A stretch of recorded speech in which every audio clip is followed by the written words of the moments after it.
Hello, everyone. Welcome back to another episode of Overcoming Graduation with Brian Drury. I am here at my second ever in-person interview, again in the Bay Area in California, and this time I actually am in Oakland, so I do know where I am at this point, and I'm actually interviewing the sister of my last interviewee. So Kara Eula is on the show tonight, so Kara, thanks for being on the show. No problem.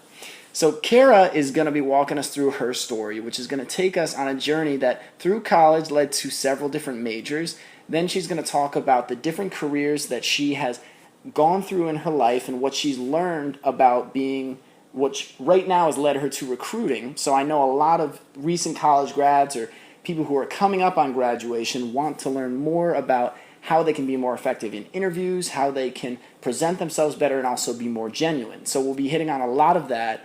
And then Kara will also be sharing some of her stories about the struggles with a major illness that she has faced for many years now and how she has overcome that to continue to live what I call a badass life, even though she laughs at me when I say it. So, Kara, thanks again. And thanks again for doing this on short notice and late at night and all these other things. So, as always, I like to start with college. And I know you went to a number of different majors in school, which I know is very common. So can you tell us a little bit about your journey through college and how you worked your way through it and what led you to these different majors and what were they? Yeah, so I started with photojournalism. I took a photo class in high school and loved it, loved my teacher, and I happened to be on a plane on my way to Arizona and met someone from National Geographic. He told me I could do an internship with him if I wanted to, if I was in photojournalism. Spent a summer with him, literally getting them coffee and things like that at a photo shoot. And where was the office, or where were the shoots? The shoots were in LA. I went to Long Beach State, which is in Southern California. Okay. And so loved it. Loved the major, but unfortunately my school dropped the major. And so I would have had to either come up with a way to combine different schools in the area or go to a different school. And I had already kind of established myself in the school that I was at. Didn't want to change the school. So Didn't want to leave your friends or the area. You've gotten accustomed to it. Exactly. It makes sense. Exactly.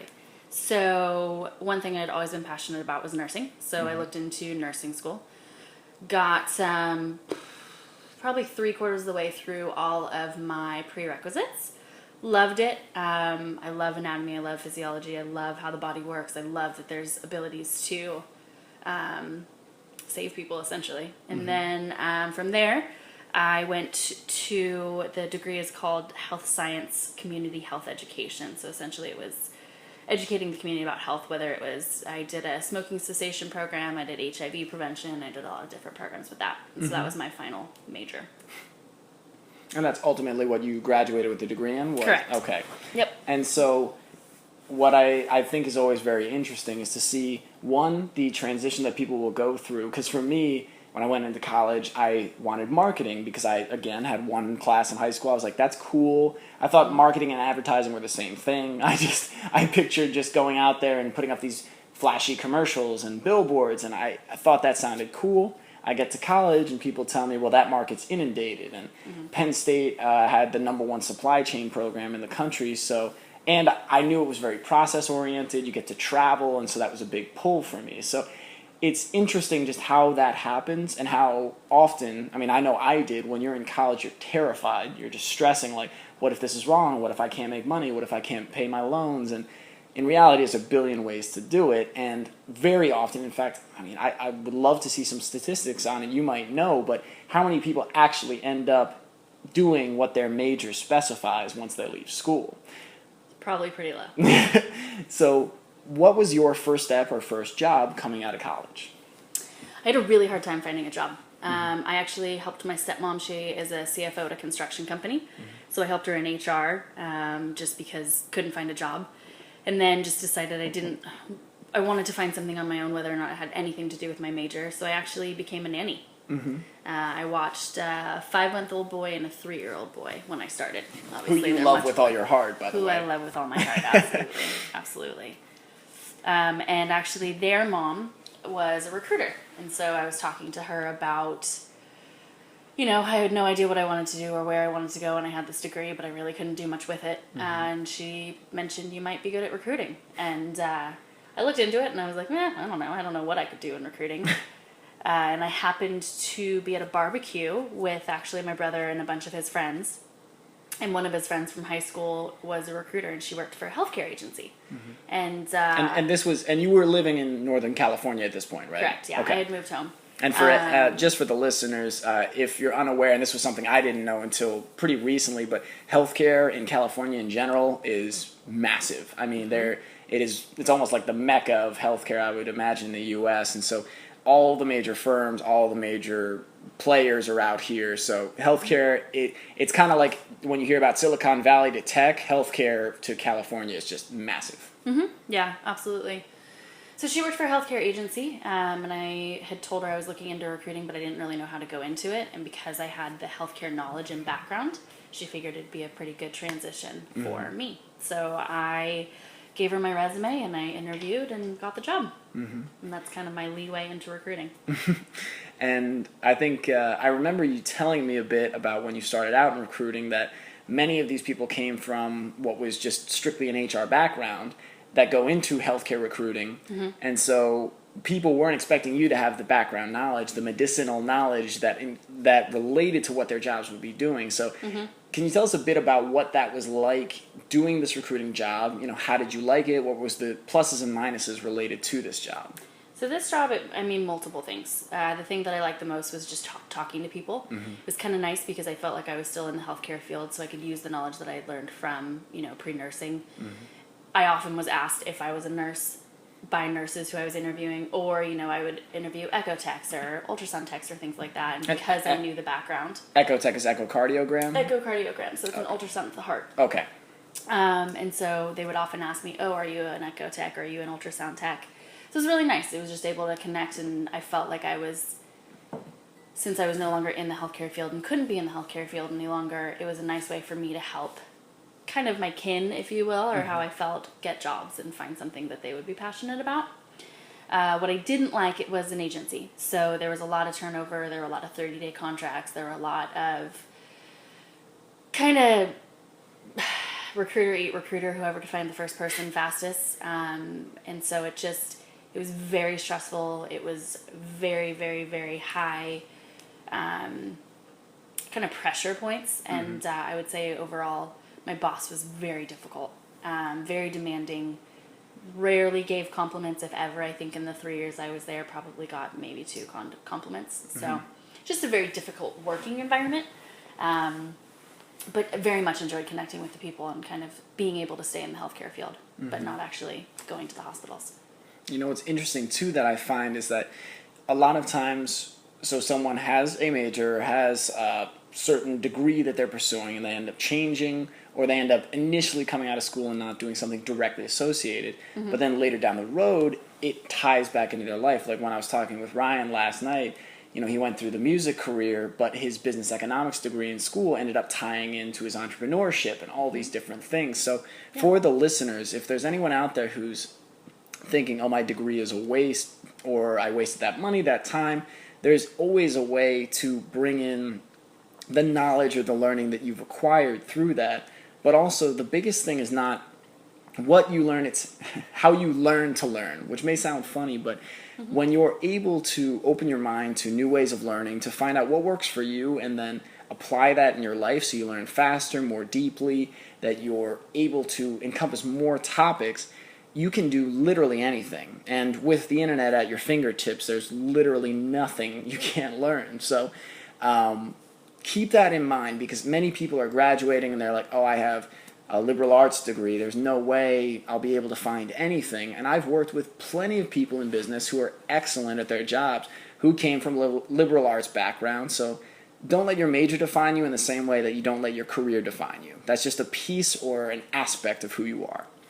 So you're going through this job, and it's not exactly the right fit. It's not fulfilling. You're not being appreciated.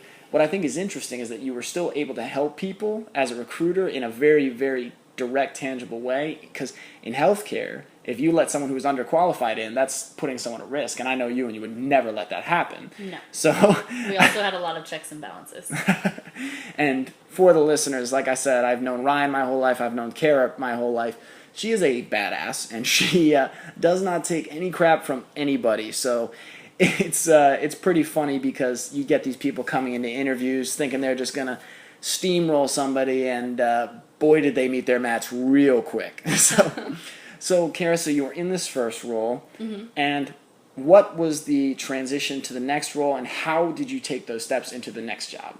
Sure. So I really wanted to make sure for my first role that I was there a substantial amount of time and give it its due course, whether it was, year-wise or just where I felt like I couldn't learn anymore.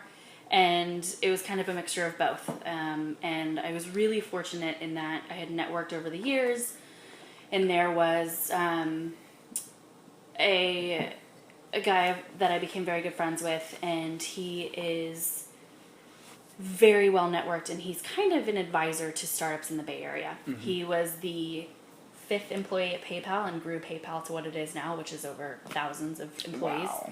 He and again, we became friends over the years, and so I had reached out to him and I said, I think I'm ready to start looking. I don't really know what I want to do. Recruiting, if you're a good recruiter, you really can go into any field. It's really just about people and connecting and making sure you can read them. And he agreed. So I interviewed with quite a few. He slowly transitioned me into a completely different field. The first company I interviewed with was a healthcare billing platform. And so it was like, I knew the healthcare side of it, so it's kind of a transition, but not really, because it's a platform and it's technology, and I was going to be recruiting engineers, which is something I had no knowledge of. But had interviewed with, I think, 5 or 6 companies at the point. And I had 2 or 3 offers, and they all fell through for one reason or another. One didn't have benefits because it was only a 9-person company. One just completely lowballed. But this company that I'm with now, I immediately, the minute I actually did even a phone screen with who is now my boss. First of all, she's Australian, so you really can't go wrong there. I mean, I could have listened to her talk the entire time. But second of all, she was very genuine. I didn't feel like I was being interviewed. I felt like I was having a conversation. And then I went into the office, and everyone's clearly having fun. There are dogs running around the office. My first interview happened to be on a Friday afternoon, so people are walking around with beers and glasses of wine, and they're clearly enjoying their job. They clearly enjoy the people they're working with, minus the alcohol. And just I had, I think, 3 on-site interviews total. I met the coworker that I was going to be working with. I met with the CEO, and then obviously my boss further, and just enjoyed every single one of them. They'd be 3-4 hour interviews, and it felt like it went by in a flash. Wow. And that, for the listeners, is a really key point when it comes to interviewing. You're going to have a natural gut feeling. You're going to have intuition, and just kind of your mind and your heart are going to be... Sorry, we just had a glass of water near the computer. Wanted to protect it. Don't want you guys to miss out on anything. So, but you're going to have natural intuition and something guiding you, or just a gut feel of whether or not this is right. And I've heard people in college that say, well, I just got to take whatever I can get, almost that desperation mentality. And then people are shocked when they end up in a career that just really doesn't fulfill them or doesn't fit, works insane hours. In the last interview, I said something similar, but it's so important to define what it is you're looking for, what type of culture, what type of people. And it doesn't have to be extremely specific, but just know what it is that you're looking for. Do you want flexible work hours? Do you want to have fun at work? A work that, they have Nerf guns and they play around a little bit, but they still work hard. Get an idea. Do you want to work with people or numbers? Because when you are able to articulate those things clearly to a recruiter, when they say it's a two-way street, it really is. It's not just them interviewing you and you got to pray that they like you. You get to do the same. You get to ask questions and determine if it's right for you.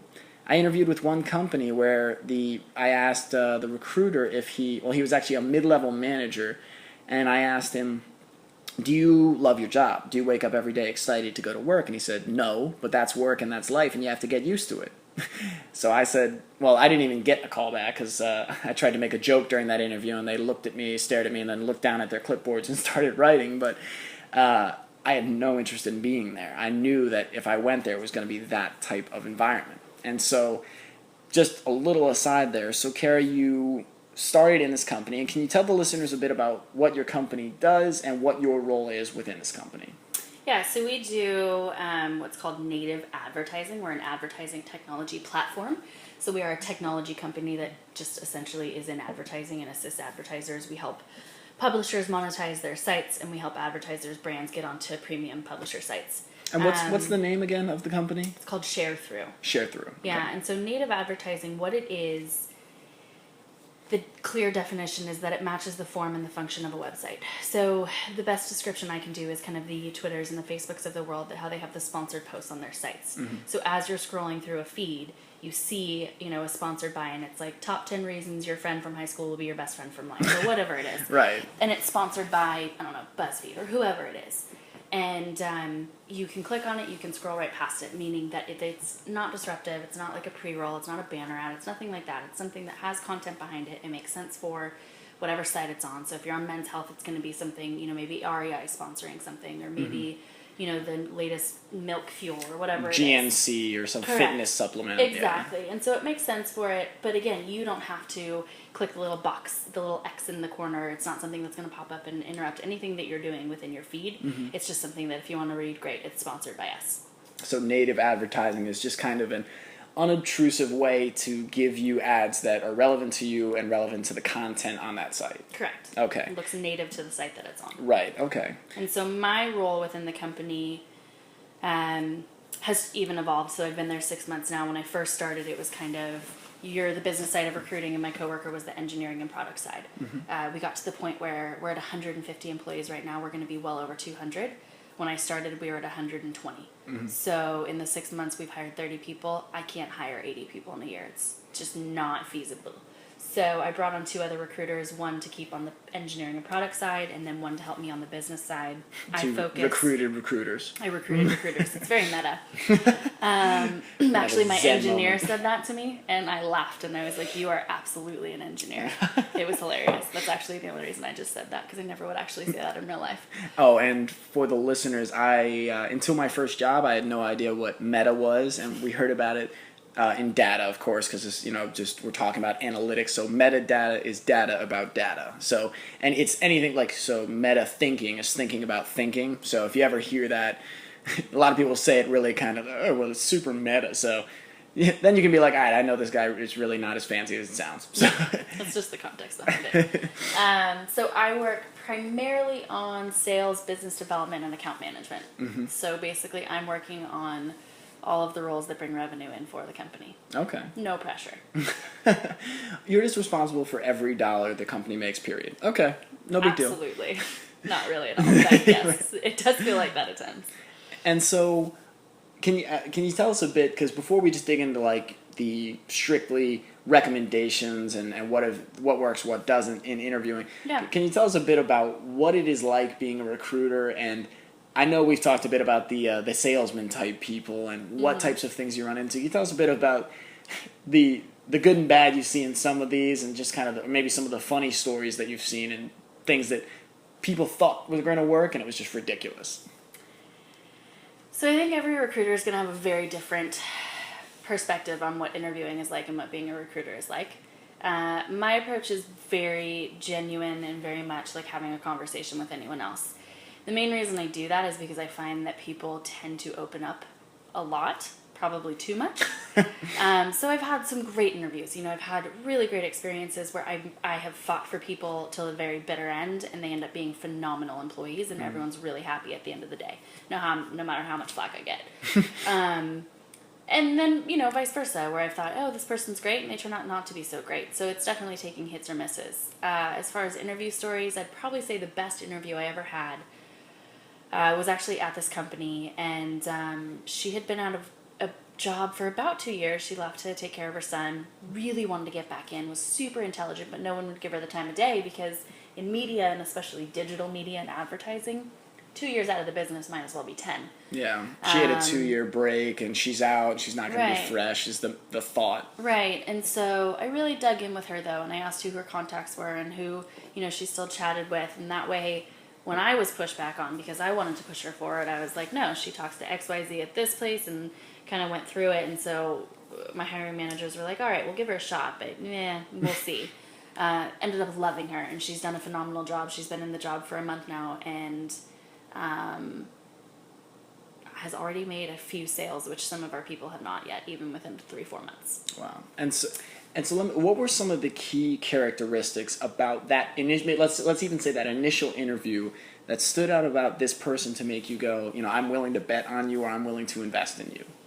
Yeah, so I don't know that there was like a key characteristic. It's more, especially for the company right now, it's more culture fit. It's more, is this someone that I want to go out with and go to happy hour, or do I want to go play kickball with them on a recess, or we call them recess at work. So it's more just a feel. I don't know that I could say, she was bubbly, or she was, honest. She was all of that. But it's just kind of a feel that you get. And if you know your coworkers, if you know the office that they're going to work in, and you get a feel for them, you just get an idea of, okay, is this someone that they're going to be able to work with? Is this someone that isn't going to rub too many, Rub people the wrong way. Yeah, and ruffle too many feathers, anything like that.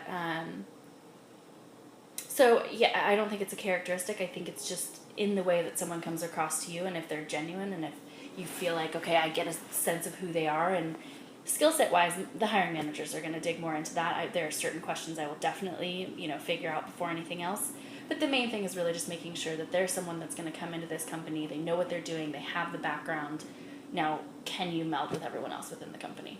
And since you're the first line interview, right? Like you're the initial yes or no decision to, are you going to move on? Correct. Okay. And correct me if I'm wrong here, but I feel like a lot of times, because I think people think they have to be perfect in the interview, or they have to be something they're not to be liked. They have to say they love Excel even if they hate Excel, because it's a business company. But a lot of times, now this is not a guarantee and not an absolute, but many times by the time you've gotten the in-person, or especially the on-site interview, they already believe in your qualifications. They already believe in your capacity or ability to do the actual function of the job or learn it quickly. But many times they're looking for fit. They're looking for, is this a person that I believe is genuine, that I trust, that I could believe in? Do you find that to be true, or what are your thoughts there? I think it depends on the company. Okay. I think some companies are all about numbers. They really don't care. As long as your paper fits what they're looking for, they'll go for it. For us, absolutely, that's accurate. I mean, we probably get, I don't even know how many applications a day, and we reject probably 90% of them. I'd love to take them all. But if they're not relevant, it makes no sense. So yeah, I mean, we're bringing in 10% of the resumes that are coming through. So at some point, their resume is relevant. Yes, and then from there, if you're BSing me, I know it. No one is going to tell me they love Excel. Nobody loves Excel. We don't do Excel, but I don't know what the equivalent would be. But I love being an SAP and entering orders all day. I'm all about it. It's just oodles of fun. I'm sure. Yeah. But it's, if you're not yourself, that's going to come out anyways. It's going to come out whether it's in 3 months after you get the job, 6 months after you get the job, so it's just pointless because you're pretending to be someone you're not, so you're going to be miserable. If you're completely genuine and they genuinely like you and vice versa, it's probably going to be a better fit. But if you put on this facade of, I wear, a suit buttoned up every single day, and I, am perfect at everything, and no, it's not going to happen. Now, do I expect you to come in and tell me you're hungover? No. True story, that has happened to me. But I also want you to be honest. I had one person tell me, because we have dogs in the office, she's like, I'll be really honest. This might sound silly, but I'm afraid of dogs. And I was like, hey, I really appreciate that because I haven't come across that yet. And that's something we're going to have to consider. I'm not going to say we're not going to take someone because they don't like dogs. Right. But I appreciated her honesty and had more respect for her after that than, if she had come in and said, I love dogs, and then the first dog jumps on her and she runs away. Right. We're going to, so yeah, I mean, you have to be yourself because it's going to come out if you don't. Yeah, and I think I remember some of my interviews in college because I did a lot of interviewing because I knew I had this, like I said, $80,000 in student loan debt. I was like, I'm responsible for it, but I don't want to be miserable. And so there were times I was so nervous, but the first job I ended up taking out of school, I remember walking in, it was so comfortable. The guy actually said, he's like, yeah, we're really excited to talk to you. I was like, no one's ever said that to me before. So I felt good, but it was also a good company. It was a good fit. The culture was right. Like, I think a lot of people think, all right, working world, I have to wear a suit and tie. I don't like, every now and then, sure, dress up for something nice, but to have to wear a suit and tie every day is kind of a pain in the ass to me. I like a t-shirt, jeans, casual shoes. just relaxed clothes, because I've always believed it's like your clothes don't dictate the work that you do. Right. So I found companies that matched that culture, or that had that type of open-mindedness to change, because there are definitely corporations, big or small, that you'll find that are inflexible, that this is how it's always been done and this is how we're going to do it, or we're open to change. We're open to flexible work schedules. We're open to letting people work from home. So again, listeners, if that is something that is important to you, something you would like to have a little more control over your own schedule, consider those things and ask those questions, because again, you're interviewing them as much as they're interviewing you. So I've heard several of them, but I want to hear at least one or two of the worst interviews you've ever had. Oh, we could do that all night. One or two. Worst in what way? Like, just because they stood out because they were so bad, or legit interview-wise worst? I would let's do one where it was just so bad and it stood out so much that you were like, how did they think that was going to work? And then maybe something that was just ridiculous, like you never expected, but they said it and you were like, well, okay. So, bad interview. We do kind of a vetting process with everyone, obviously. But one of the things that we do, especially for our sellers, we have them present their current pitch to us. Mm-hmm. So whatever company they're from, they come in and they give us a 5 to 10 minute pitch. Because obviously selling 90% of your job is being able to pitch someone on your company, on your product, on what you're selling. And before what does a sales pitch consist of in the real world? Because I know you see it on the movies, sure. And it's like, oh, well, here, and throw the product at people and sparklers, It's like, so what is the real world sure. sales pitch like? It depends on, obviously, what company you're with. For us, we have a sales deck that we go off of. It's probably like a 10-slide deck. But they go into the clients, they finally get a meeting with the client, whether they've called them 8,000 times, emailed them, whatever it is. Mm-hmm. They then go into the client and they go through this deck and explain, like for share through, why share through, what we can bring for them. It's customized to the client that they're going after. And they basically just have a conversation. They talk about the pitch. It's not what you see on TV. Mm-hmm. It's basically building relationships and networking and then showing them this and speaking to the slide deck that they have. And what would you say is the most, because I know the story will be great, but what would you say is the most effective sales pitches that you've seen? Is it flashy? Is it grandiose? Or what is it that comes through that really sells a person? Well, that's going to depend. So for me, the best ones that I've seen have been the ones that they've said, hey, here's the product.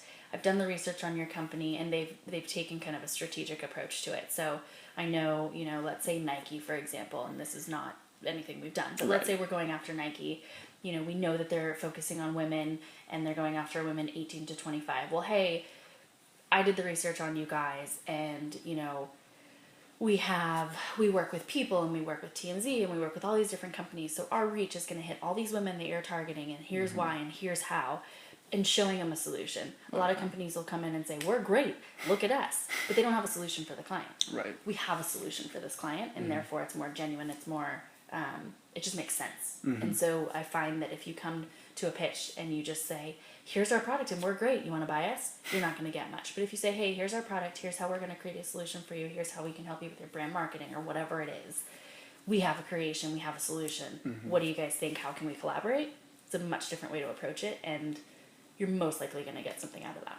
And that's really interesting, because that's in, a corporation, a tech company in the Bay Area. But what I've seen in the research I've done, because for the past 3 years almost now, I've researching entrepreneurs, researching successful individuals in a number of different fields. And I did air quotes there because success can mean so many things. But the definition, or the thing that resonates the most with me, is very similar to what you said about what sales is. Because you grow up and you hear salesman, you think a car salesman, you think sleazy, tactics, buzzwords, all that nonsense. And they're out there. Oh yeah, I'm sure we're going to get something in the stories about that. But what I've seen is people talking about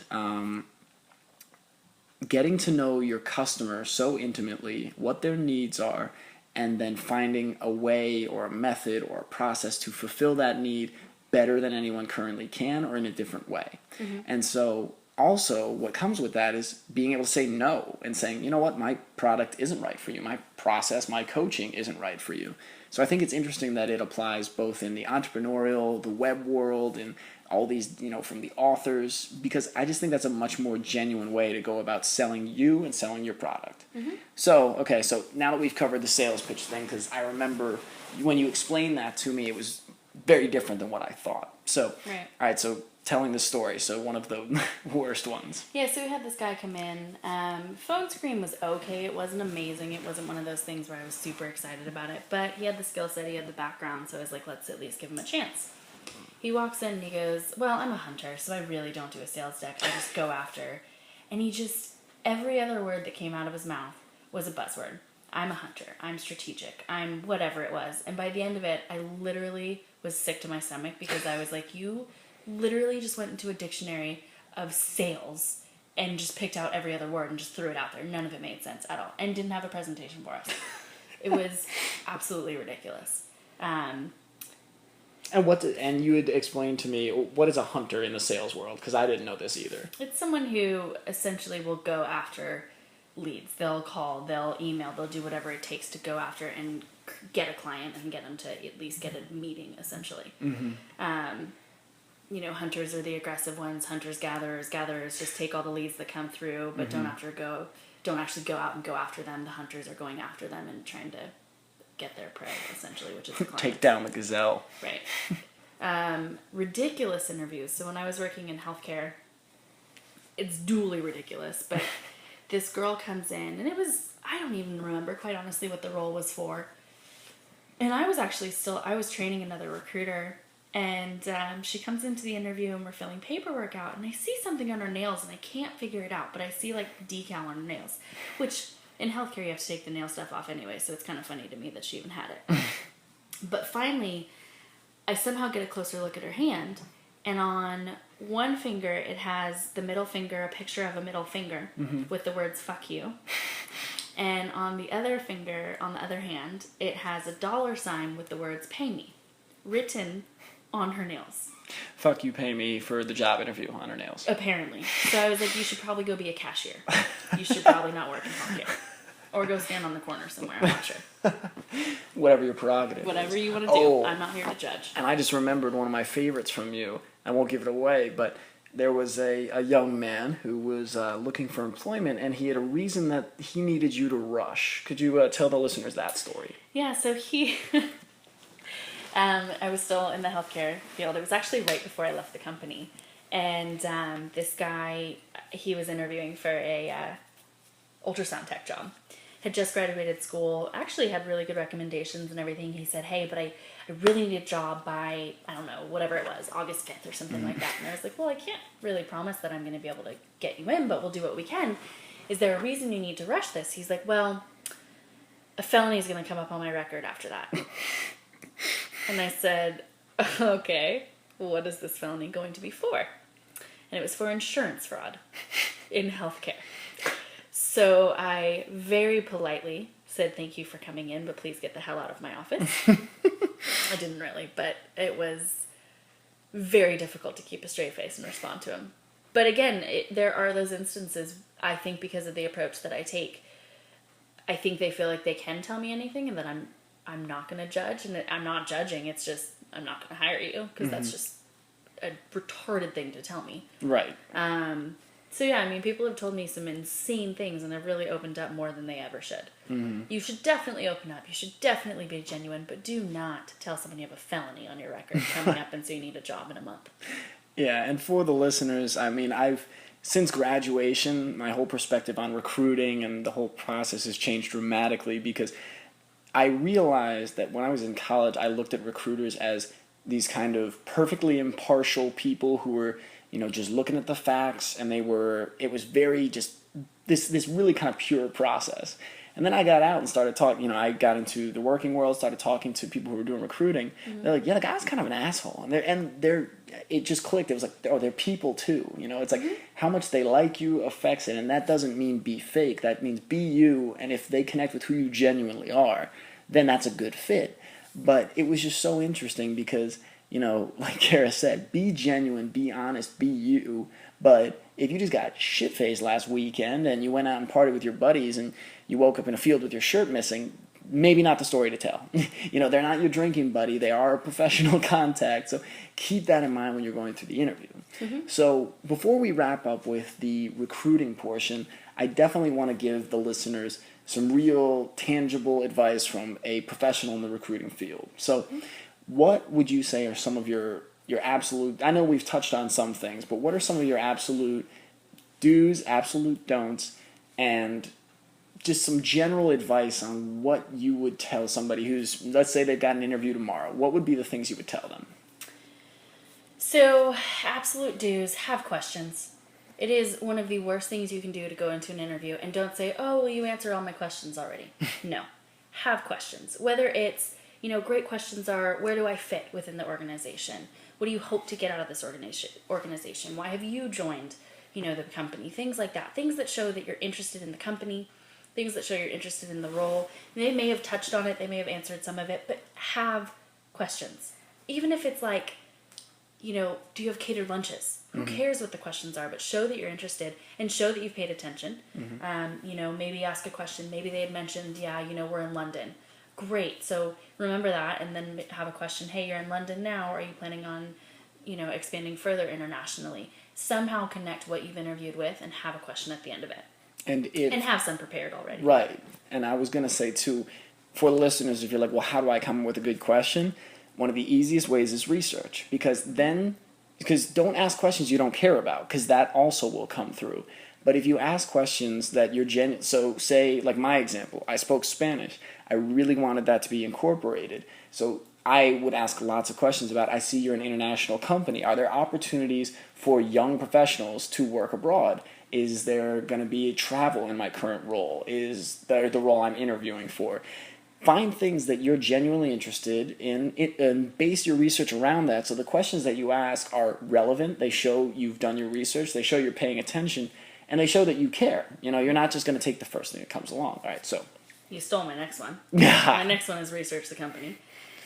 Actually, that was you talking. You just do a great impression of me. I'm fantastic at it. I somehow grew a manly voice box.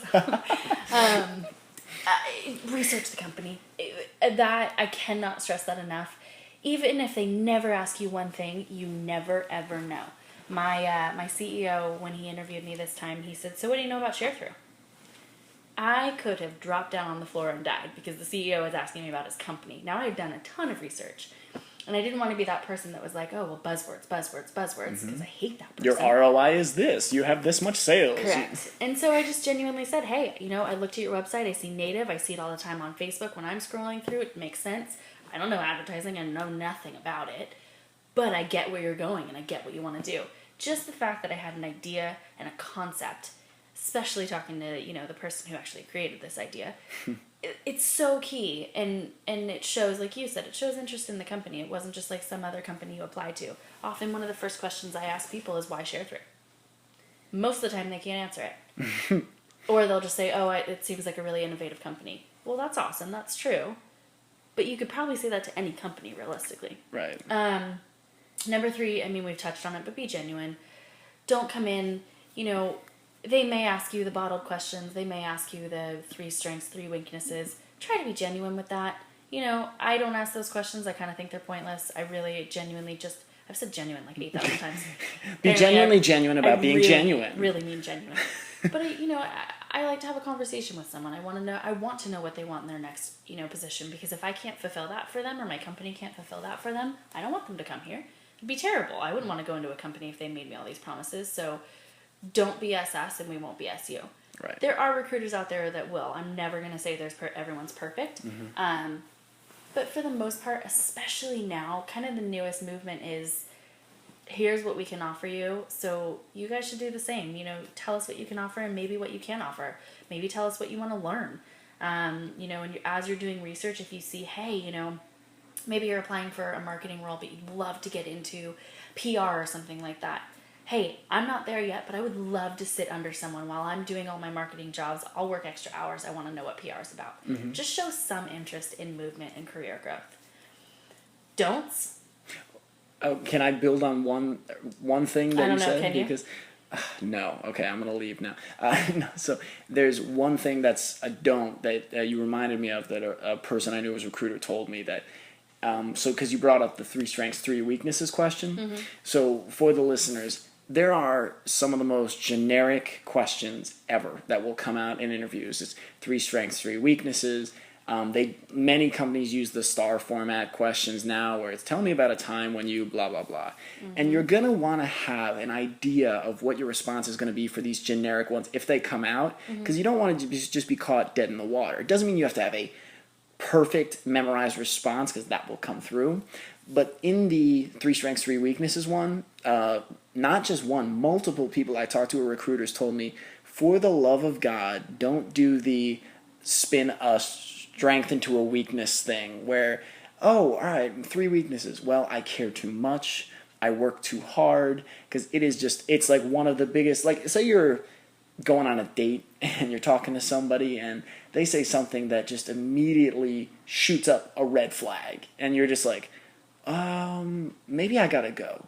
The same thing will happen for interviewers if they sense that ingenuineness or that really like, oh my God. And there are ways to honestly present what you consider to be a weakness that is genuine, but it shows initiative, or it shows, something could be a foreign language. It's that I've been learning Spanish and I really like it, but I want to get much better at my conversational abilities and so I've been taking classes, or I've been studying an hour a night, because that's a genuine, I guess, weakness in a way, or something you've identified in yourself as a weakness, and then you're showing how you're working through it. Do you agree that that's a good way to work? Okay, so absolutely. that was just one that I remembered people saying, like, that is a huge no for recruiters to do the I care too much, I work out too much, and I'm in too good of shape, and we have to be fairly quiet because Kara's super is right above her. So if you hear our voices shushing, she's telling me to take it down, but just a tad. So okay, don'ts. Don't have canned questions. I know I said have questions, but don't have canned questions. Don't have like the I don't even know. I haven't heard them in a while, but they're terrible. What do you see as the biggest contributing factors to your growth currently, or like those no, kind of those questions actually are fine because we're a startup. For a startup, that's actually a good question.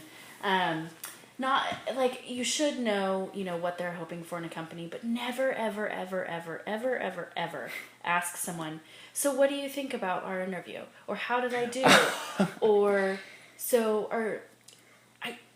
This one's a fine line. You could technically ask, is there anything that you're concerned about? But I wouldn't say it like that. I would say, are there any questions that I haven't answered for you? Never pin it like, do you have concerns about me, or am I a good fit for your company, or something like that. Never put the interviewer on the spot like that. It's very awkward. Very awkward. One mistake I made once was I had the interviewer ask, so is there any questions you have for me? And I said, well, what else would you like to know about me? So I threw a question right back at them, and they were like, well, that's why I'm asking you, and obviously didn't get a follow-up. So be careful and be aware that you could be putting them on the spot. So when they're asking a question, you can work it back into a question, but don't just tennis ball it right back at them. Yeah, absolutely. Don't do that. Make sure, it depends, and every company is different as far as what you're wearing. If a company tells you it's casual, don't wear a suit. Wear a pair of jeans and, a nice top or whatever, and shoes, and be presentable, but don't wear a suit. Now, if they say that they're, business or maybe even business casual, do slacks and like a nice top or something like that. But you never want to go in over the top. Or under. Yeah, please don't go under. I had someone wear slippers to an interview. I'm not kidding. It was a physician too.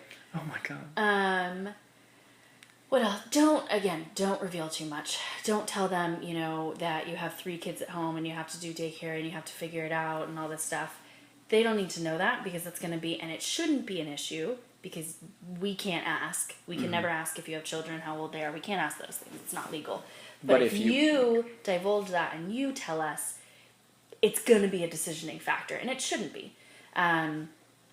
Don't ask about anything in the first interview. Later on in the interview line, absolutely. Don't ask salary. Don't ask benefits. Don't ask, you know, if you're a salesperson, don't ask what what your monthly allowance is to entertain your clients.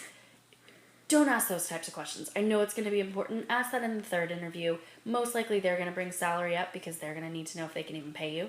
And it's not even relevant at that point. You're Correct. not even at that stage where, like, you have to make sure it's a good fit for you. They have to do the same. Right. And only once you've gotten through those initial stages does it matter. So don't even focus your attention there. I mean, sure, you can go on Glassdoor.com. You can get a feel for what a position like this would pay. But, because trust me, I understand that is important. But one, it's not the most important thing. And two, it's like you got a couple rounds to get through before that's even relevant. So don't waste your energy there. Focus on preparing, researching. Yeah, and they may ask you in the first round. I often actually ask in the first round what salary is. Don't follow up with a question, is that in line? Just, we're asking you because we're going to find out if it is or not. Okay. And a second portion to that, tell them. Don't say, oh, we can discuss this later or anything like that. I was going to ask. Don't do that because we genuinely, as recruiters, I as a recruiter, I don't want to lowball someone. If they're coming in at, whatever, 50K or whatever it is, I'm going to try to match them at 50K or more. I realize that people don't want to make lateral changes. They definitely don't want to go down. We're going to try to increase that. But don't lie about it. Do not lie about your salary. We can check it. We can ask for paycheck stubs. It is legal to ask. Oh, really? Oh, I did not know that. It is legal. The 3 things that I can answer if someone were to call me for a reference, essentially, is their title, how long they've been with the company in their role, but I can then ask you for your paycheck stub. And if you don't give me your paycheck stub, you're immediately out of the running. Right. Because then you're not being honest. And don't over ask. If you're making 50K, don't ask for 70K because you think you're worth it. You might be worth it, but prove that first, and then you'll get the 70K. And it won't happen like in 5 years. It will happen pretty quickly for the right company. And proving your value and demonstrating your value is so much more. And the thing is, it's also, I've heard of situations where people lied, got the salary they were looking for, but the expectations were equally high. And so they had made promises they couldn't keep, wrote checks they couldn't cash. And so let me ask you this, because I've had recruiters tell me this as well for the salary question, because that is such a tense one, right? That's like, oh my God, if people think I got to negotiate. People say always ask for more. I've heard that, but one of the things I heard was give a range. Don't give a specific number. So if you were at 50, you say between 50 to 55. So you give like a range there. Like, what are your thoughts on that? Don't give a range. Just give it exactly. Just if I ask you what your salary is, tell me what your salary is. You can follow up with, I'm at 50K now. I've been with the company for 3 years, so I'm really looking for an increase. Anything between 52 and 57 I would be happy with. As long as you genuinely believe that. If you don't and you're really looking for 60, tell them you're looking 55 to 60. So, I mean, be honest in your answer with that, but don't give a range of salary. Because then the only time that would work, and quite honestly it doesn't really, but like if you have a base salary with a commission schedule or something like that, that can fluctuate. So you could always say, my base is 50 and I'm targeted to hit 50K, but I'm 120% over, so I'm probably going to hit about 70, so my total comp is going to be 120. That, iffiness is fine because commission is iffy. And, one quarter you can hit, one quarter you won't. So that's fine. But for your actual base or your general salary or whatever it is, don't give a range. Give it a number. If you want a range because you want more, ask for that more. Okay, just give that. No, all right. Yeah. And so for that other question, so you say you're at the point where salary is on the table, you've gone through a couple of interviews. What are your thoughts on, they give you a number. People told me, especially with, major, startup world is probably different. You're at a different type of ballgame, but big major corporation. I was told, always ask for more. And the thing was, when I got my current job, it was a perfect fit for me. The offer was very generous, and these guys were extremely accommodating when it came through, when, my mom was in the hospital towards the end of her life at that point. So they pushed back my start date. They were, just great people. And so I was like, it's not about the money. They've already made a great offer. People were like, oh, you could always squeeze a couple more thousand out of them. And I was like, I don't care. Because what really mattered was me being with my mom, and they made that the priority. So for me, I like at that point I was like, it doesn't matter. But so say in just a generic circumstance, because that was obviously special circumstances, what are your thoughts on asking for more every time, or what's the guideline there? No, not every time.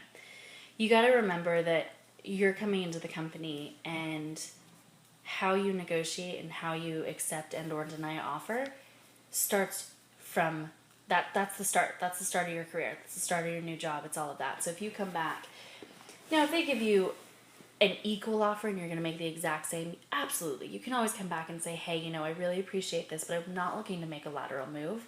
And if it's legitimate, then have reasons behind it. You know, I really think that I should, you know, can we look at maybe another $2,000 or something like that? I've hit every single quota. I've been in the, you know, have reasons to support it. But if they're offering you $5,000 more than what you're making or whatever it is, and you are excited about the company and you're okay with that, don't ask for more just to ask for more, because they're going to know you're asking for more to ask for more.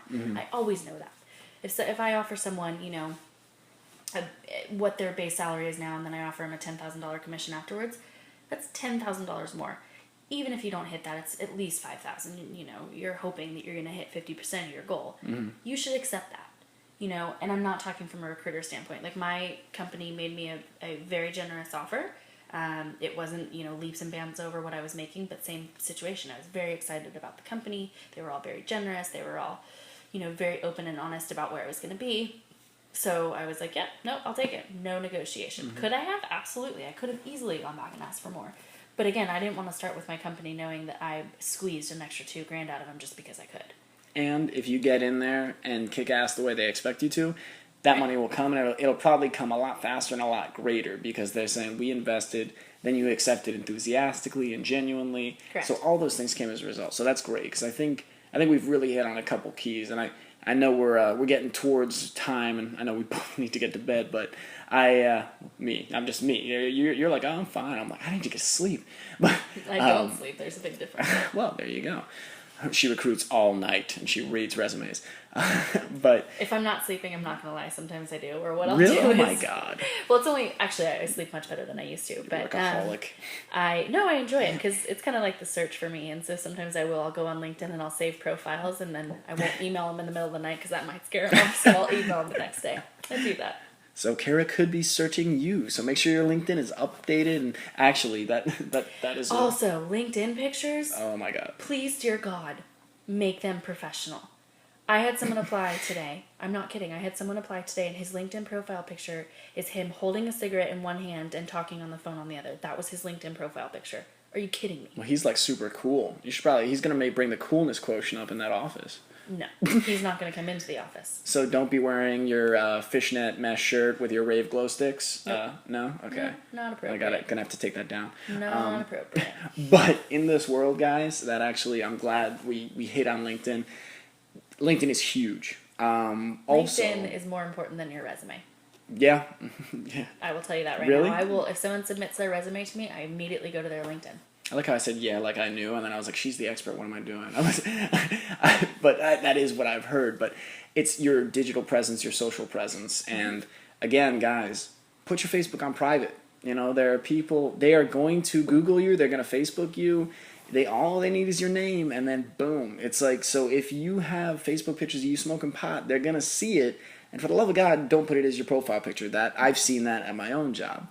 But I will tell you that LinkedIn was one of the key resources in helping me get a dream job where I travel all over the world. I've been in the role 6.5, 7 months. I've been to 6 or 7 different countries. I've been all over the U.S., and I'm here in California as a result. It's a fun job. It's a great company. I enjoy the product. So LinkedIn was the key for the recruiter to contact me. And honestly, I heard for months people saying, update it, get it, keep it current, get it updated, and also be genuine on it. Because again, if you're genuine and it doesn't resonate with a recruiter, that might not be the right company for you. But through keeping LinkedIn updated, and then I actually went and did something a little unique, is I made a video resume, which some people might laugh at me, like, because I saw it on How I Met Your Mother, and Barney Stinson does one, and it's absolutely ridiculous. But I did one because I said, you know what, I want to do something different.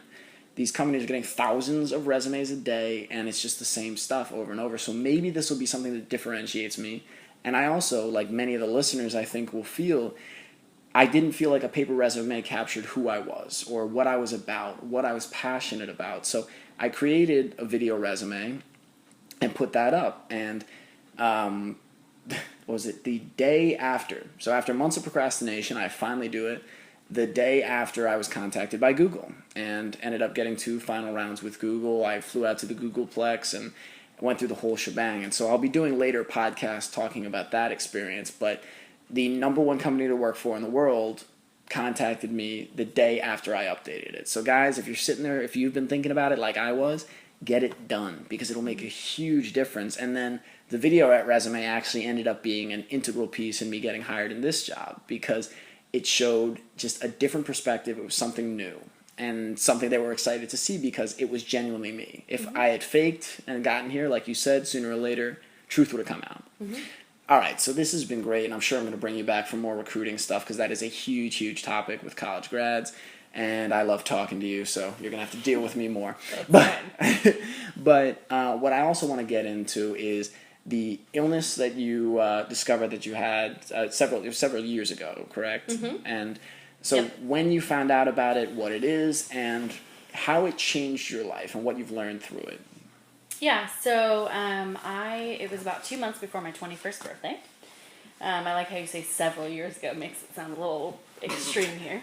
Several meaning 1 because she's 22 now and just young and radiant. 22 going on 30. So yeah, a couple months before my 21st birthday, I went blind in my right eye. Ended up going to the hospital and had an MRI, had a bunch of tests done, and eventually, after, I won't go into the whole hospital stay, but I was diagnosed with multiple sclerosis, which is a central nervous system immune disorder, basically. And so what it basically is, the simplest way to describe it, is that my immune system, for whatever reason, sees things in my body as foreign and attacks it. And so what happens is I lose function of things. So with my optic nerve, when I went blind in my right eye, for whatever reason, my body saw something wrong with my optic nerve and attacked it. And multiple sclerosis is lesions, which is scarring. And so they call it multiple sclerosis because every time your body attacks it, it basically scars, whether it's in your brain, it looks like a little white dot on your brain. If it's on your spinal cord, on your nerves, anything like that, it's like a little scar. So it's multiple scars, basically. Originally, it was life-altering, and in a lot of different ways. In some ways, it was kind of a blessing in disguise in the sense that, I was definitely drinking too much. I was definitely going out too often. So it kind of put things in perspective, and I realized, okay, maybe I should start taking care of myself a little bit more. It was terrifying. It was one of those things where, funny enough, when they first told me, I actually thought it was muscular dystrophy. So I was like, great, I'm going to just slowly, eventually be in a wheelchair no matter what type of a thing. And I was really lucky in that I was down in college, and so I had no one there. And I was really lucky. My mom, my dad, and my brother all flew out the second I called them. And they were there within a couple hours. Doesn't surprise me at all. Yeah, absolutely not. I have a very supportive family, and I'm very, very lucky in that way. And so I probably had a couple days where I was terrified, and I was like, oh, poor me, I'm going to be a crippled old person. And for the listeners, what can be some of the resulting effects? Because Ryan and I actually talked about it briefly last night, is that it eats away at the myelin sheath. Myelin sheath. If you think about it, think about a wire and then think about the rubber over it. So it'll slowly attack the rubber. If it gets through the rubber and actually hits that wire, the wire is done. So then you completely lose function. So symptoms vary across the board, and there are various types of MS. So there's 4 different types of MS. I have what's called relapsing remitting, meaning I'll have an episode, and an episode is loss of function of something, like my right eye. I now have full function. I can see out of my right eye again. For some people, they can't move their arms or their legs. But symptoms they completely vary. It can be mobility issues. It can be, control over, bodily functions. It can be eyesight issues. It can be stability and balance. It can be mood swings. It can be a lot. anything you really could think of MS really could affect, quite honestly, because if you think about it, it's your brain and your spinal cord. It's the core of who you are. And that's part of what the challenge is in treating it, right? Is because Correct. one, they're not really sure what causes it. It's something Ryan had said, but also the multitude of possible effects it could have and the multitude of possible reactions. It's hard to diagnose. It's hard to treat. Yep. Yeah, the diagnosis actually has been really, really streamlined. 10 years ago, it would take years to be diagnosed. I was diagnosed in a week. Wow. So, and there are definitely still cases where that is not the case, where, it does take them a long time. And it is dependent on what your symptoms are. Now, episodes are when it actually gets to a point where you've lost the function. And that's where it's actually becoming degenerative, if you will, or progressing is kind of the word that they use. So for me, I mean, I'm very lucky so far, and my symptoms are pretty gradual. I get tired very easily. Some days I'm fine. My hands and my feet go numb often, or my arms will go numb. And when I say numb, the best way to describe it is when your leg falls asleep right before it gets tingly, but right where you feel like it's asleep. That's what it feels like. Oh, okay. It's really the only way I can describe that. I would love to blame my mood swings on it, but I'm a very emotional person in general. So you and I both. I would really like to say that I cry all the time because of MS, but it's not true. It's The Notebook. Yeah. Titanic. Yes. Oh my God. I avoid those movies. Every time Jack goes down, okay. No. They had enough space on the door for both of them. And Brian is going to start crying now. There's an onion in the room, I swear. So there are, but they're not cut. And so back to the... Yes. Kara and I cannot be too serious for too long, I'm telling you. But, it's not possible. But so what was it when... so initially it's just kind of this, oh shit, maybe a why me, like what the hell, how am I going to live, what's going to happen? What was the perspective shift and how did things change? What really kind of shifted in your life to make you go, okay, I'm gonna live with this, but I'm gonna make this life great? Yeah. I would say two things. I would say the number one thing is my support. My brother, who you guys heard from last night, he is by far and away the reason I am here today. He is my rock under every possible everything. I mean, literally. And he would never let me. He allows me in my moments, so don't get me wrong there, but he would never allow me to have a pity party. It wouldn't just, in an unhealthy way. And obviously my parents as well. I mean, I'm very, very lucky in the support system that I have. And there is one distinct moment that I can remember. Everyone had left, and I was doing okay at that point, and everyone had left. My family, they went back home. Gone back home, okay. They had gone back home. And they were up in Northern California, and you were down south. Correct. I was still in college at the time. And I was sitting at my house, and my friend Elaine was over.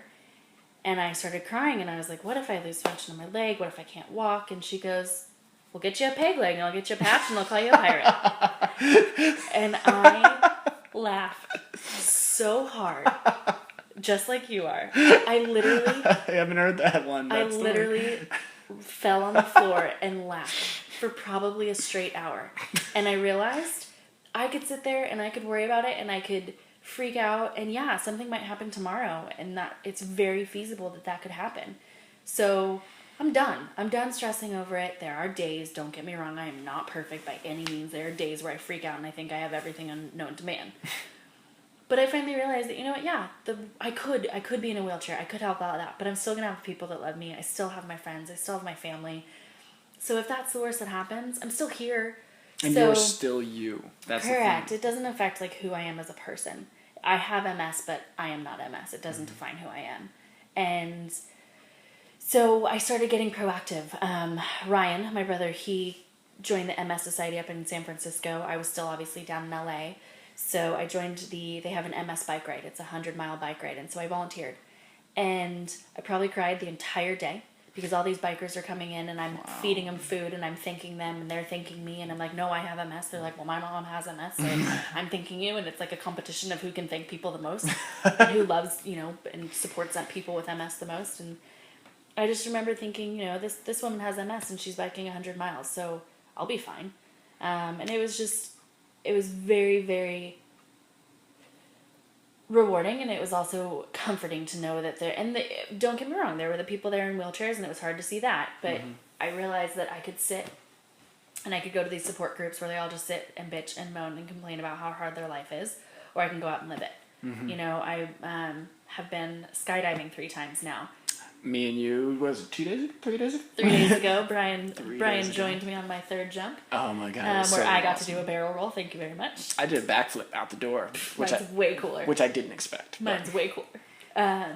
So it's just, perspective-wise, you ask perspective. I guess the thing is, for me, to a point, you know, obviously there are limitations to what I can do, but I don't put limitations on myself. I don't sit there and say, well, in a year I'll go to Europe because I can't afford it right now. If I have to put it on my credit card, I'll do it because tomorrow I could be crippled. So it's just, for me, it's a very real, there is no tomorrow, or there's no promise of tomorrow. Everyone says that, everyone thinks it, but for me, it's a real fact. Now, I'm not saying I'm going to die tomorrow, but it is a possibility that I may never walk again at some point. So all the things that I can do now, and physically and mentally, and all the things that I'm able to do, I try to do every day. I have a job, I work, you know, so there are certain things I can't do or won't do yet. And my hope is that I'll never, you know, it will never take over, and it will never affect me to the point where I can't do the things I love. But, you know, it definitely puts things into kind of a live day by day status. And it brought me a lot closer to the people that mattered. It was very interesting to see the people that dropped out of my life and the people that became stronger in my life. That's great. I think when you were talking about the biking event, it reminded me that what I found really interesting and empowering running with my team Triumph, the group that helps people with disabilities participate in endurance events, is so many people were mystified by how much someone who didn't know them could care. And Penn State does Thon, which raises money for pediatric cancer. And every year, some of the families get up during the big culmination 46-hour dance marathon, which they raised over $13 million this year, and tells a story where they said, how could a bunch of college kids have any idea what I'm going through or understand or care? And then they come in, and that's kind of the beauty of the human experience, is that you don't need to know someone to connect in a second. You don't need to have gone through what someone's going through to care, to want to give a hug, to want to give support, to want to help someone through it, to maybe give somebody a kick in the ass to get back out there. Right. And so I think that's one of the most beautiful things in life. And maybe they say it's a blessing and a curse and these types of things, but I think really the more that you embrace who you are, and like you said, you have MS doesn't define you, all of a sudden it becomes, okay, you acknowledge it, you recognize it, but you don't let it dictate how you live your life. And then all of a sudden, sometimes, you know, for me, my mom passing away at 57, I believe, I hope to God I didn't get that wrong, but passing away at such a young age when she was the healthiest person I knew, ate right, exercised,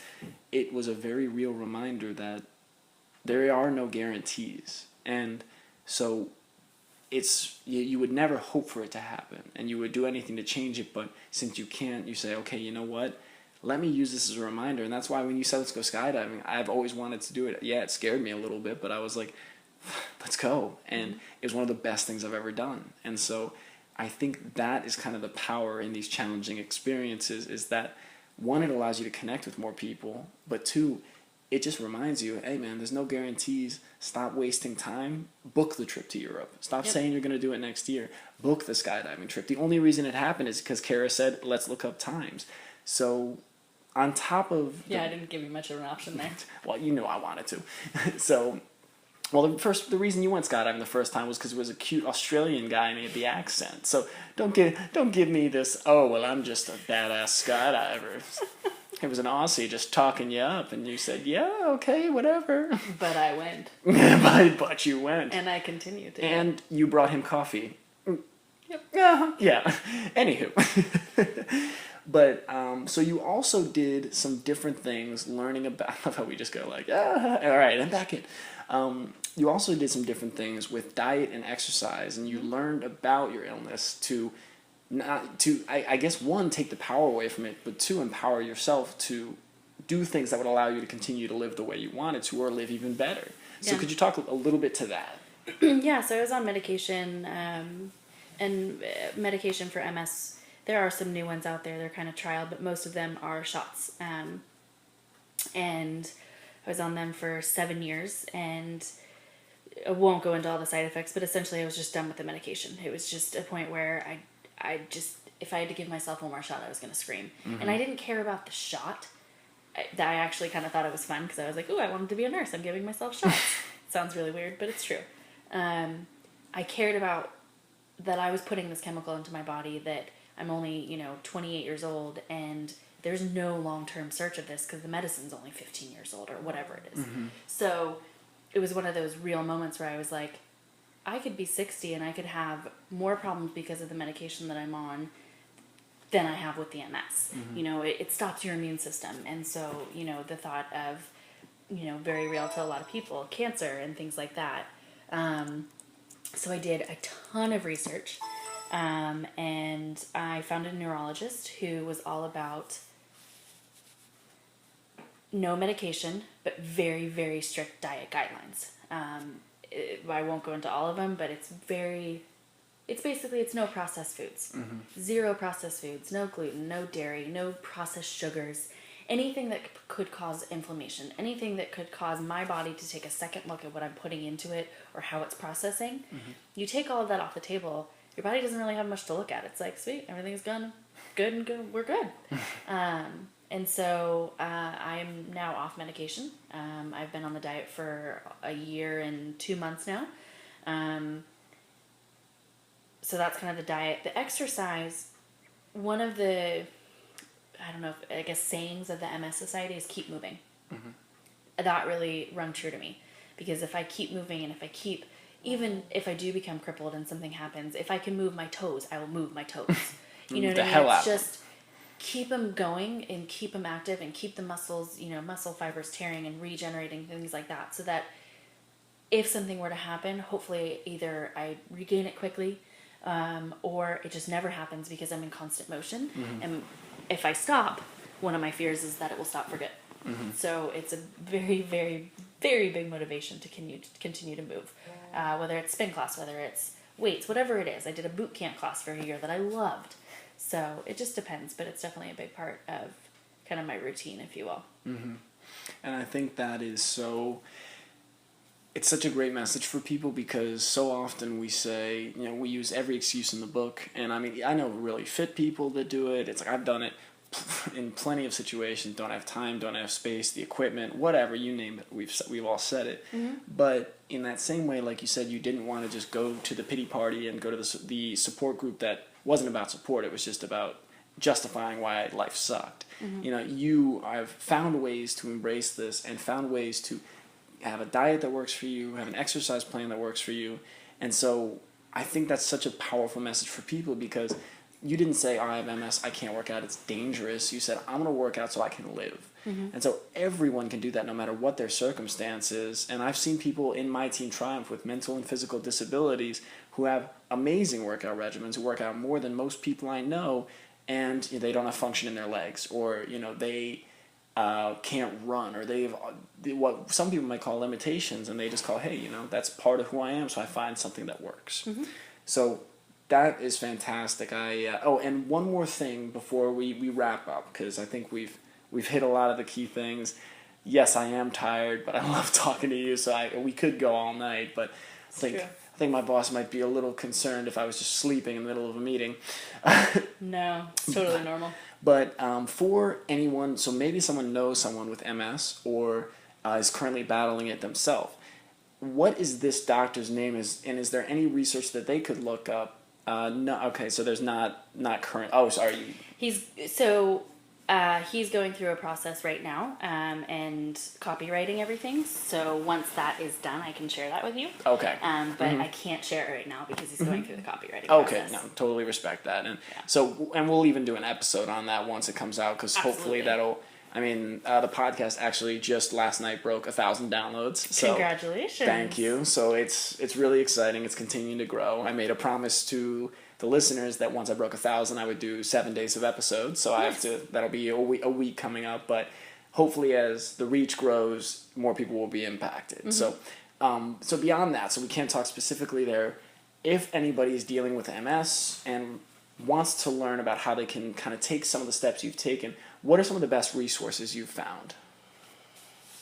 So my first resource was the National MS Society. I mean, they really helped me with a lot of things, especially when I was very first diagnosed. I asked them about a lot of things. The way that I found my doctor is I actually just started calling and interviewing doctors.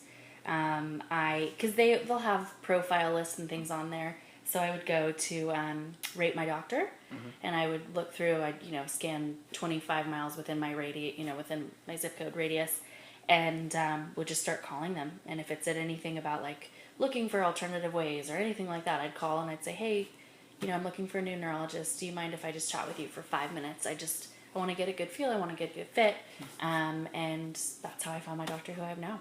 Awesome. So I would say being proactive, but really the MS Society was really helpful.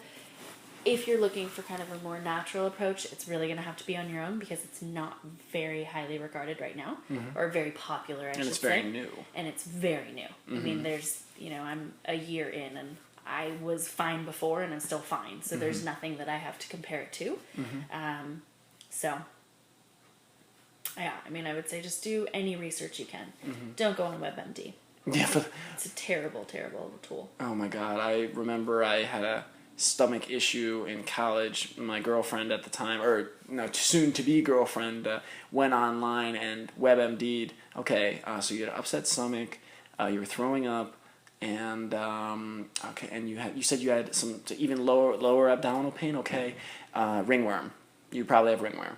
And I was like, oh, good. I'm glad you in a 5-minute WebMD search could tell me what years of medical science couldn't tell from all the scans and tests I had. But yeah, don't go to WebMD for the love of God. You'll have a rash and you'll think it's you have the Black Plague. But which you do. Right, of course. Completely yes, accurate. Yeah, totally. It's dead on. But so I'll be sure to put those links up on the podcast, or I'm sorry, on the blog post, so you'll be able to access those after the volume. You'll be able to access those after we're finished up with the interview. But in the same way, my last post was about, or just before the interview with Ryan, was talking about finding good car repairs and taking the time to just make a couple calls. That's about your car. This is about your life and your health. So taking the time to make some calls and find out a doctor that fits you. If you want a natural approach, the guy who's just going to stick you with needles may not be right. So take that time, take those extra minutes and do the research, because minutes will drastically change your life. So, all right, Kara, it's been awesome. Yes, thank you. We've been having so much fun. I'm glad I've got 3 weeks out here, so we've been able to hang out a bunch and skydive and all kinds of awesome shenanigans. I think if anyone asks you about your 3 weeks out here, you're going to go, I went skydiving. I showed my boss the video today when he got here. Nice. So yeah, absolutely. That is the highlight so far, and I think will definitely be the highlight. But absolutely, as always, I like to wrap up these interviews with the final question. That is, if you could go back and talk to yourself right before you were about to graduate, with the fear, the uncertainty, just wondering what the world was going to bring you, or even at any other big transition point in your life, what advice would you go back and give yourself? I guess the main thing for me that I have really learned probably in the last year or two is don't be afraid to ask. Whether it's don't be afraid to apply, don't be afraid to ask your boss, don't be afraid to,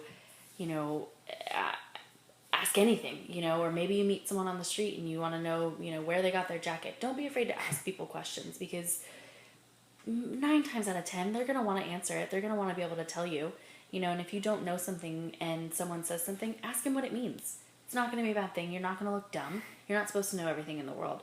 I think that, my first year in recruiting, especially with the new job, I didn't ask anything because I was so afraid that my boss was going to tear into me for asking a question. So I would go kind of roundabout. And I remember the first time I asked her a question, I don't even remember what the question was, but she's like, oh yeah, this is all it is. And she was super helpful. And I wasn't afraid to ask her questions anymore, and so it's a really simple thing, but for me especially, not that I have to know everything, but I'm like, I can just figure it out on my own. As opposed to taking 20 minutes to figure it out on your own, just go ask someone, it'll take 2 minutes. But yeah, just don't be afraid to ask, and don't be afraid to stick up for yourself, I think is another really big part. I would just kind of put my head down and do the job. The minute I said I was leaving, my boss had no clue at all. And now I couldn't be happier. And if I hadn't left and I hadn't kind of put my neck out there and asked for help and said, hey, I really think I can do a job somewhere else and do a good job, I would not be nearly as happy as I was, or as I am now. Mm-hmm.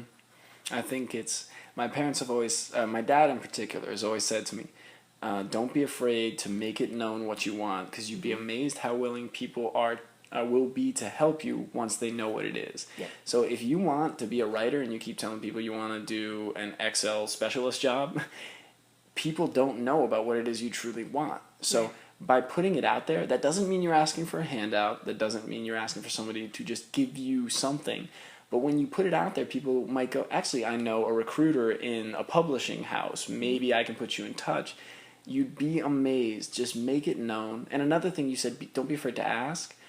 When you're willing to genuinely admit what you don't know, one, people will appreciate your genuineness. They'll appreciate that you're being real. Mm-hmm. But two, you open yourself up to learn so much more quickly. Mm-hmm. I've found a lot that if you just pretend like you shut that door and you block out that learning. And also you block out someone else's perspective on a topic. So you could go and Google it, sure, but you're going to have your own thoughts. And you know what you think already. The only way to find out what else the world has is to ask or reach out. So those, I think, are just awesome. Great point. And it's sticking up for yourself. There are times where no one's going to fight for you, and you have to fight for yourself. And sometimes even the people that would fight for you can't. You're in your career, you're in your relationships. And when it comes to ask, another beautiful thing, ask people's names. That's one of the most underrated things, or one of the most underutilized things. It's so simple. Most people are looking to connect. Most people want people to reach out, but we're all scared and insecure and worried what people are going to think. So just ask everybody's name at your office. From the janitor to the front desk person to the CEO, whoever. Introduce yourself. You'll be amazed how that's going to change your interactions with people.